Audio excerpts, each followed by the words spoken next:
모든 것은 다 때가 있다. 이 말을 우리는 너무나 잘 알고 있습니다. 이 말은 구약성경 전도서 3장 1절에서 8절까지 등장하는 유명한 말씀입니다. 이 전도서 3장 1절에서 8절 말씀에 이렇게 기록되어 있습니다.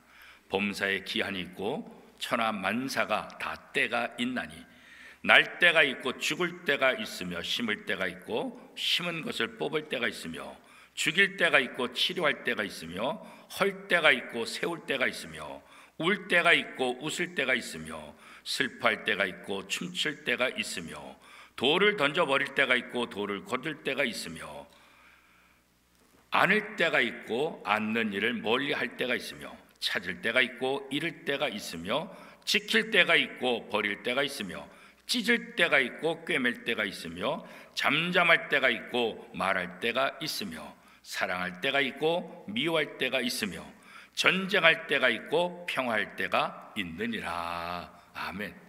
이 말은 성경에서 가장 지혜로운 사람 솔로몬이 하신 말입니다. 만사에 다 때가 있다.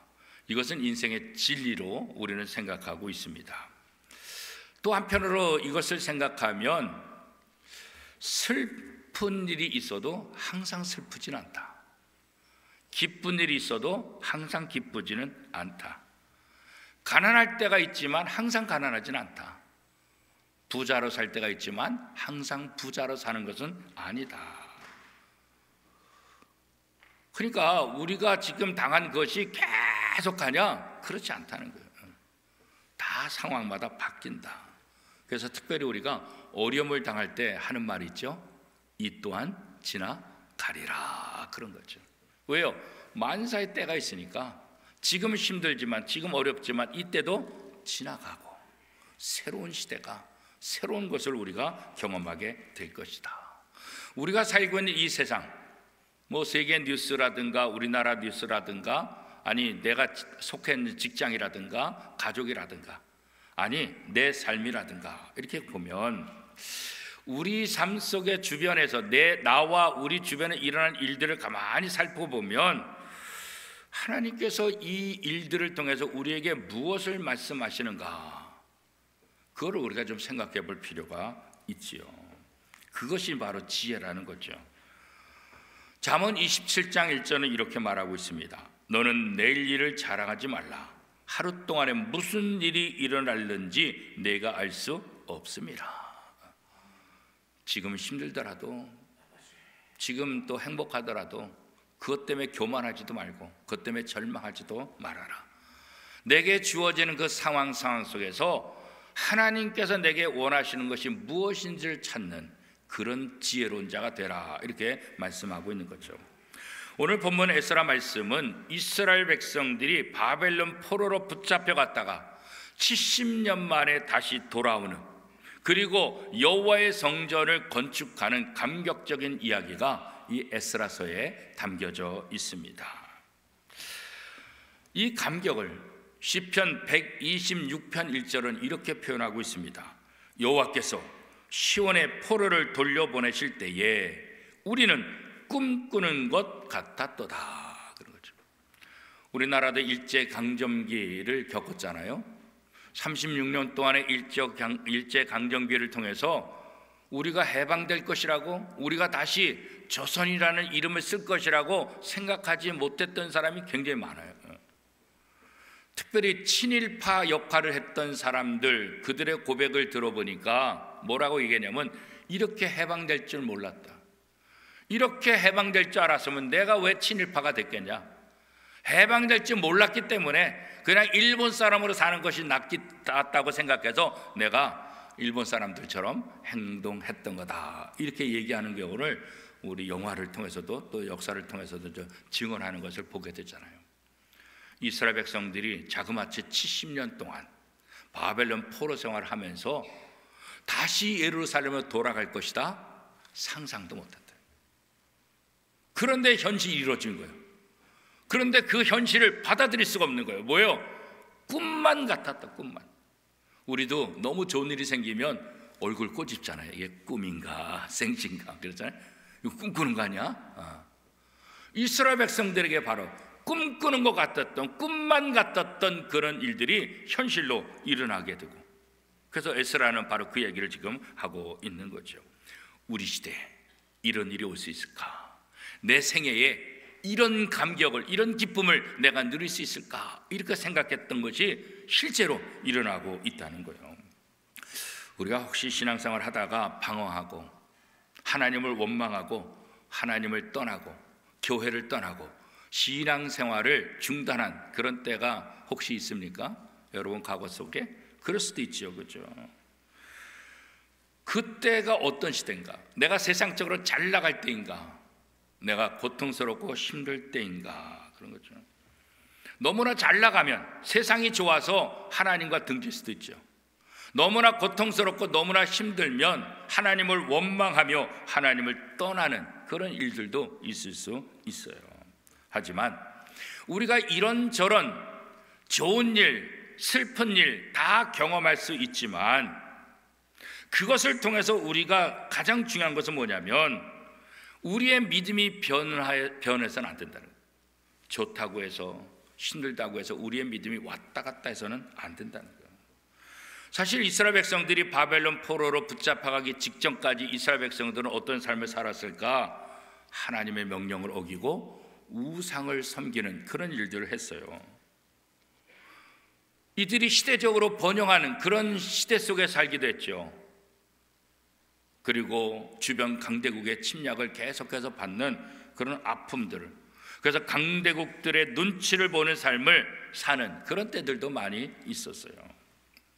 그런데 하나님은 이 이스라엘 백성들을 여전히 사랑하시고 여전히 돕고 계시는데, 그럼에도 불구하고 이스라엘 백성들은 그런 눈치를 채지 못하는 거예요. 하나님을 사랑하지 못하는 거예요. 하나님을 의지하고 하나님을 신뢰하기보다는 하나님보다 더 강한 무엇이 있지 않을까? 우상 숭배하기 위해서 견눈질하고 여기저기 기웃거리는 그런 모습들. 결국 하나님은 그런 이스라엘 백성들에게 징계를 내리시고 바벨론의 포로 생활을 하게 된 거죠.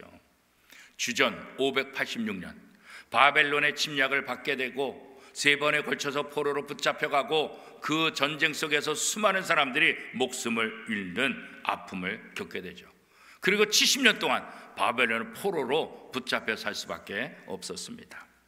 70년간의 바벨론 포로 시기에는 이스라엘 백성들의 분명히 괴로움과 고통의 시기였지요. 그러면 우리가 한번 생각해 볼 수 있잖아요. 아니, 하나님이 선택한 백성인데, 하나님이 보호하는 백성인데, 왜 하나님이 지키시고 보호하는 백성이 이방 나라, 하나님을 모르는 나라 사람들에게 침략을 당해서 왜 이런 고통의 생활, 이 포로 생활을 해야 될까? 그런 생각을 하게 됐잖아요, 그렇죠? 하나님이 살아계시다면 왜 이런 고통에 빠지게 될까? 그렇잖아요. 우리가 성경 여러 군데를 통해서 이 답을 찾을 수 있는데 그 답은 무엇입니까?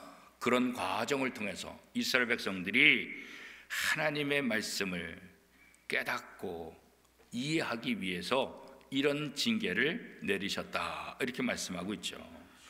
사실 하나님은 이런 징계 방법을 통해서 이스라엘 백성들이 하나님을 온전히 섬기고 있는지, 하나님에 대한 사랑이 있는지 테스트하는 경우가 여러 번 있었죠. 신명기 13장 3절 말씀입니다. 너는 그 선지자나 꿈꾸는 자의 말을 청종하지 말라. 이는 너희의 하나님이 여호와께서 너희가 마음을 다하고 뜻을 다하여 너희의 하나님 여호와를 사랑하는 여부를 알려하사 너희를 시험하심이니라. 하나님은 종종 이스라엘 백성을 테스트하는 거예요. 이 상황 속에서 나를 진심으로 사랑하는가? 내 말에 진짜 순종하는가? 그렇죠?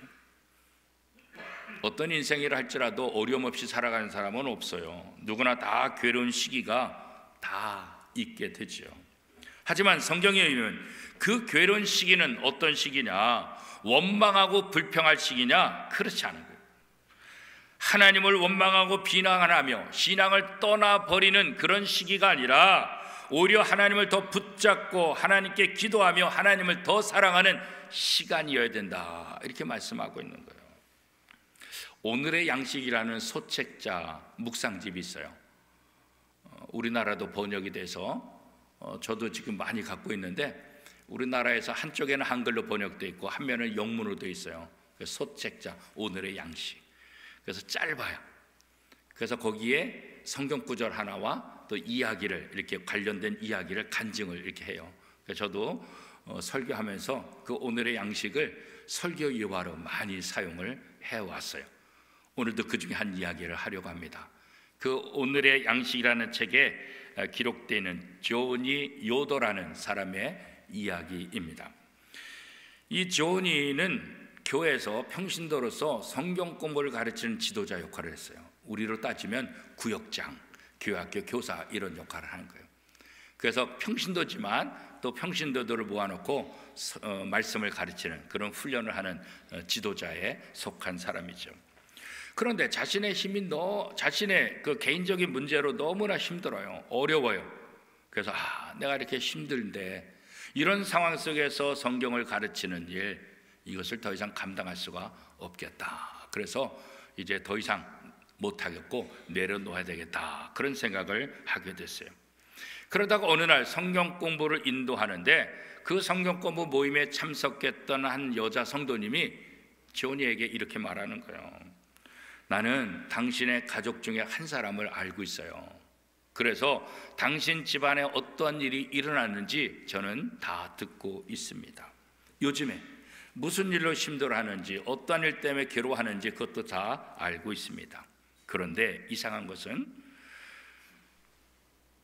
당신이 힘들고 어려울 때 그 순간에 이 말씀을 가르칠 때 그때 당신의 말에는 더 확신이 있었고 하나님의 구원에 대해서 하나님의 약속의 말씀에 대해서 더 확실하게 더 정확하게 증거하는 것을 제가 느꼈어요. 그래서 제가 많은 도전을 받았습니다. 이렇게 얘기하는 거예요. 이 조니 오더는 내가 힘드니까 그만둬야 되겠다 생각했는데 누군가는 내가 그렇게 힘든 가운데서도 하나님의 말씀에 대해서 확신하며 강력한 하나님의 말씀을 선포하는 것 때문에 자기는 은혜를 받았다는 거예요. 이게 나만 힘들다고 해서 포기할 것이 아니라 이런 상황 속에서도 하나님이 드러나고 하나님의 은혜가 드러나게 된다는 것을 자신이 깨닫게 되었다는 거죠. 오늘 우리도 마찬가지예요. 혹시 지금 괴로운 시간을 보내고 있습니까? 그러면 더욱더 하나님을 잘 섬길 절호의 찬스다라고 생각하십시오. 마음을 다하고 뜻을 다하여 하나님을 사랑할 수 있기를 바랍니다. 왜냐하면 그 괴로움의 시기는 우리가 더욱더 하나님을 사랑하는지 우리의 신앙을 다시 한번 테스트하는 시기가 될 것이기 때문에 그렇습니다. 그러므로 지금 힘들고 괴롭다 생각하면 더욱더 하나님을 의지하고 더욱더 하나님을 사랑하는 것, 이것이 내가 해야 될 일이라고 성경은 가르쳐주고 있는 거예요. 이스라엘 백성들이 암울했던 포로 시대에 다시 돌아와서 즐겁고 평화로운 시대가 임했을 때 이 이스라엘 백성들이 가장 먼저 할 일은 무엇입니까? 성전을 건축하는 일이에요. 여호와의 성전을 건축한다. 이것은 여러 가지 의미가 있어요. 물론 무너진 예루살렘 성전을 건축하는 그 일도 있어요. 또 한편으로는 우상을 숭배하고 하나님을 멀리했던 이스라엘 백성들이 이제 바벨론 포로 생활에서 영원히 끝날 줄 알았는데 하나님의 은혜로 다시 돌아와서 이 예루살렘 성전을 건축하는 것을 통해서 자신의 행동에 대한 반성이 있는 거죠. 회개하는 거죠. 다시는 우상을 숭배하지 않겠다. 다시는 하나님을 떠나지 않고 하나님만 섬기겠다. 이런 다짐을 다시 한번 하게 되는 거예요. 그래서 예루살렘에 돌아왔을 때 하나님을 떠나겠다 그런 생각하지 않는 거예요. 여호와의 성전을 건축하겠다 이 고백하는 거예요. 성전을 짓고 하나님을 더욱더 사모하고 하나님을 더욱더 사랑하는 믿음의 삶을 살겠노라. 이 고백이 여호와의 성전을 건축하자라는 고백과 같은 맥락에서 이해할 수 있는 거죠. 괴로운 시절이 끝나고 즐겁고 기쁜 시절이 돌아올 때 우리는 어떻게 할 수 있을까? 이게 하나님의 은혜라고 느낄 수 있는 것, 이게 정말 감사한 거예요. 하나님이 내게 이런 은혜를 베풀었다고 믿는 것, 이거 참 감사한 거예요, 그죠? 그리고 동시에 다시는 내가 우상을 숭배하지 않겠다. 내가 다시는 하나님의 말씀에 불순종하는 그런 일을 행하지 않겠다. 이런 다짐이, 결단이 우리에게 필요한 거죠. 이제 예루살렘으로 돌아온 이스라엘 백성들, 이전처럼 살 것이 아니라 이제는 하나님을 잘 섬기겠다. 하나님의 말씀에 순종하겠다. 다시는 하나님을 떠나지 않겠다. 오늘 우리도 마찬가지죠. 혹시 우리가 생각한 것 이상으로 행복하고 즐거운 시기를 보내고 있습니까? 그러면 이 시기를 통해서 하나님을 사랑하고 하나님을 찬양하는, 하나님을 더욱더 잘 섬기라는 하나님의 사인이라고 받아들일 수 있기를 바랍니다. 이스라엘 백성들에게 있어서 하나님은 어떤 하나님일까요? 하나님은 자신을 이스라엘 백성들이 어떻게 표현하실까요? 여러 가지 표현들이 있는데 출애굽기 34장 14절은 이렇게 말하고 있습니다. 너는 다른 신에게 절하지 말라. 여호와는 질투라 이름하는 질투의 하나님임이라. 하나님은 하나님 자신을 소개하면서 나는 질투의 하나님이다. 내게 내 속에도 질투가 있다. 이렇게 말씀하고 있는 거예요. 그래서 만약 이스라엘 백성들이 하나님을 떠나서 우상을 숭배하는 거, 그건 내가 견디지 못한다. 그런 일이 일어나게 된다고 한다면 나는 너희를 반드시 징계할 것이다. 왜? 나는 질투하는 하나님이기 때문에. 신명기 5장 9절 말씀입니다. 그것들에게 절하지 말며 그것들을 섬기지 말라. 나 네 하나님 여호와는 질투하는 하나님인즉 나를 미워하는 자의 죄를 갚되 아버지로부터 아들에게로 3, 4대까지 이르게 하거니와. 우상을 숭배하는 자들에게 내가 그냥 두지 않겠다. 내가 반드시 징계하겠다. 이 징계는 내가 질투의 하나님, 내가 너를 사랑하기 때문이다. 이렇게 말하고 있는 거예요. 뿐만 아니라 하나님은 누구든지 그 사람을 감동시키면 그 감동된 사람을 통해서 하나님의 놀라운 일을 행하시는 분이에요. 이방 나라 왕, 하나님을 믿지 않는 고레스, 그 고레스를 감동시킬 때 하나님께서 어떤 일을 행하시는가 그잖아요. 이방 나라 왕 고레스를 감동시키니까 어떻게 해요? 이스라엘 백성들을 다 되돌려 보냈잖아요. 이방 나라 왕을 통해서 너희가 가서 예루살렘 성전을 건축하라 이렇게 말씀하고 있잖아요. 그렇죠? 오늘 본문 에스라 1장 1절 2절 말씀 우리 한 목소리로 같이 읽겠습니다. 바사왕 고레스 원년에 여호와께서 예레미야의 입을 통하여 하신 말씀을 이루게 하시려고 바사왕 고레스의 마음을 감동시키심에 그가 온 나라에 공포도 하고 조소도 내려 이르되 바사왕 고레스는 말하노니 하늘의 하나님 여호와께서 세상 모든 나라를 내게 주셨고 나에게 명령하사 유다 예루살렘의 성전을 건축하라 하셨나니. 이스라엘 선지자가 한 말이 아니에요. 이스라엘의 왕이 한 말이 아니에요. 하나님을 알지 못하는, 하나님을 믿지 않는 이방 나라 왕, 그것도 이스라엘을 멸망시킨 바벨론의 왕 고레스를 통해서 하나님은 이 말씀을 하신 거예요. 정말 말도 안 되는 일이잖아요, 그렇죠? 하나님이 개입하시면 하나님의 놀라운 역사가 반드시 일어나는 거예요, 그렇죠? 이런 명령만 한 것이 아니라 하나님을 모르는 이 고레스 왕을 통해서, 그 입을 통해서 하나님이 누구인지를 고백하게 하잖아요. 에스라 1장 3절 말씀입니다. 같이 읽겠습니다. 이스라엘의 하나님은 참신이시라. 너희 중에 그의 백성된 자는 다 유다 예루살렘으로 올라가서 이스라엘의 하나님 여호와의 성전을 건축하라. 그는 예루살렘에 계신 하나님이시라. 그런 거죠. 이스라엘 하나님은 누구라고요? 참신이다. 자기가 믿는 신 마르둑, 이 마르둑 신이 참신이 아니라 비록 포로로 붙잡혀왔지만 이 포로로 붙잡혀온 이스라엘의 하나님, 그 하나님이 참신이다. 그러니까 너희는 다시 예루살렘으로 가서 그 참신이신 하나님의 성전을 건축하라. 이방 나라 왕을 통해서 하나님이 참신이라. 그 신을 위해서 무너진 성전을 건축하라. 이렇게 고백하게 하는 거예요. 그렇죠? 이스라엘 백성들을 고국으로 돌려보낸 이 고레스, 누가 움직인 거예요? 하나님이 이 고레스의 마음을 감동시켰다.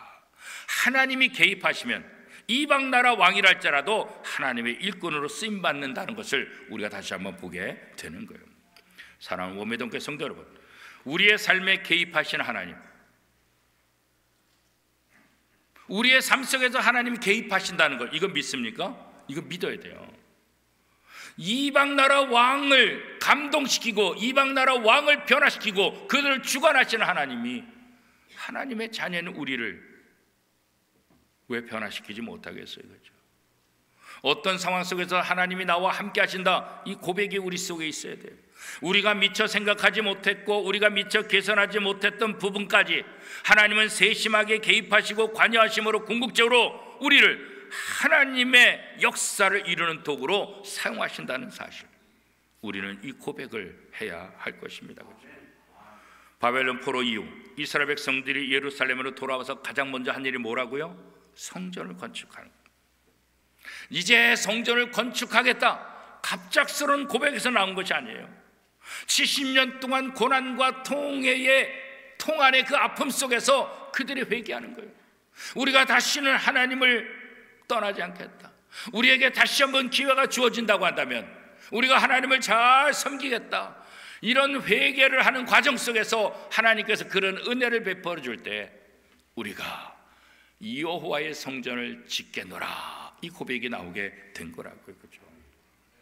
성전을 지을 때 어떻게 참여해야 될지 그것도 고레스 왕을 통해서 얘기해 주잖아요. 에스라 1장 4절 말씀입니다. 같이 읽겠습니다.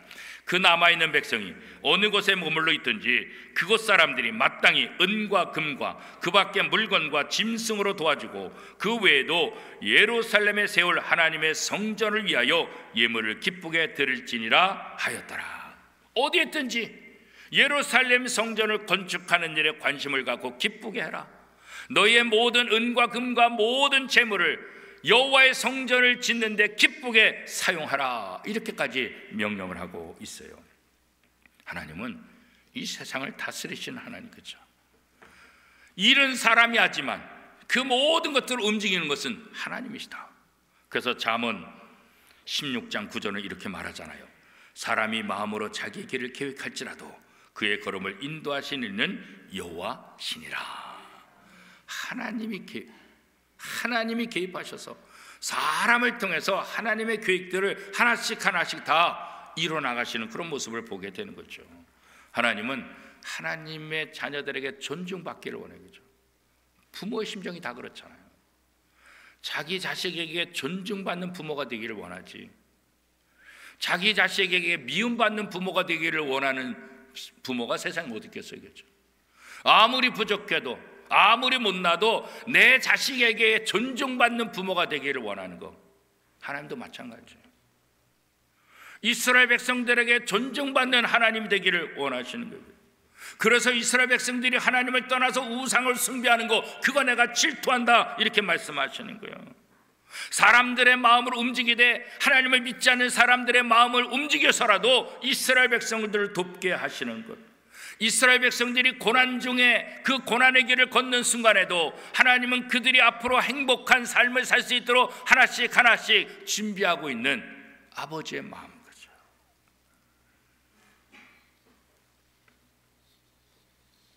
그래서 이스라엘 백성들이 고난과 통한의 시간을 보낸다 할지라도 그 속에서 하나님이 원하시는 것은 다른 것 아니에요. 하나님을 잘 섬기겠노라. 여러분은 지금 어떤 시기를 보내고 있습니까? 고난의 시기를 보내고 있습니까? 아니면 행복하고 즐거운 시기를 보내고 있습니까? 고난의 시기든 행복한 시기든 어떤 시기든 상관없이 우리가 해야 될 일은 무엇입니까? 어떻게 하든지 하나님을 더 경외하고 하나님을 섬기는 삶을 살겠노라, 이 고백, 이게 하나님께서 우리에게 원하시는 거예요. 지금 현재가 이전 과거보다 낫다고 생각하십니까? 그러면 하나님을 찬양하세요. 하나님을 더욱더 잘 섬기라는 하나님의 사인이고 하나님의 은혜라고 생각할 수 있기를 바랍니다. 그런 마음속에서 오늘 이스라엘 백성들은 여호와의 성전을 건축하겠습니다 라고 고백하고 있는 거예요. 여러분의 인생이 번성하고 평화롭고 즐겁고 행복할 때 하나님을 잘 섬길 수 있다는 것, 이건 정말 은혜입니다. 여러분에게 이 은혜가 있기를 바랍니다. 이스라엘 백성들이 무너진 성전 건축을 하고 하나님을 더 잘 섬기겠노라 고백한 것처럼 이제 우리 원미동교회가 교회 창립 51주년을 맞이해서 여호와의 성전을 건축하라, 이 말씀에 우리가 어떻게 응답할까요? 물론 우리는 지금 좋은 건물이 있어서 지금 당장 건축할 그런 상황은 아니에요. 그렇지만 이 성전이 비어있다고 한다면 그 마음이 아프잖아요, 그렇죠? 우리에게 하나님의 성전을 건축하라는 의미는 새로운 건물을 지으라는 의미보다는 이제 하나님을 섬길 수 있는 많은 사람들을 이 성전으로 모시고 와서 이 성전을 채우라, 그런 의미로 성전을 건축하라, 이렇게 받아들일 수 있지 않겠어요? 이제 51절을 맞이하는 우리 교회가 무엇보다도 하나님의 말씀, 복음을 전해서 이 성전을 채울 수 있는 그런 교회, 그런 성도가 될 수 있기를 축복합니다. 또 하나의 의미가 있다고 한다면 무엇이겠습니까? 우리 마음이 성전이잖아요. 우리 마음이 다시는 하나님을 거역하고 하나님을 떠나지 않고 우리의 마음이 언제든지 하나님을 사모하고 하나님을 잘 섬기겠노라 다시 한번 다짐하는, 그래서 우리 이 마음의 성전을 다시 잘 건축하는, 믿음 위에 든든히 세워가는 그런 신앙생활을 할 수 있는 것, 이것 또한 우리가 여호와의 성전을 짓는 모습 아니겠습니까? 건물인 이 원미동교회를 통해서 하나님의 성전인 우리의 마음을 통해서 하나님을 기쁘시게 하는 저와 여러분의 삶이 될 수 있기를 축복합니다.